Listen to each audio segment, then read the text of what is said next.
guys, so yan, pag may Chanel, may ego. Kami po magkapatid, magbablog pa lang po, wala po pa kami na ano, so, diphthongo po. Diphthongo. Alam nyo po ba ang diphthongo? Diphthongo.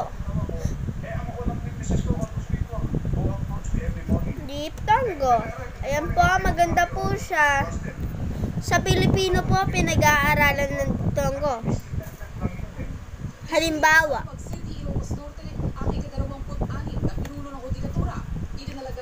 Reyna. Reyna. Ano po ang diphthongo dyan? Kung ito ang sagot niya, tama kayo. Isa pa, magbibigay pa po tayo ng halimbawa. Ito po si Inigo. At nag-aaral pa po siya nito. Also, thank you po. Sana po nakapagtulong kami sa pag-aaral nyo ng diphthongo. Maraming salamat po. Bye-bye.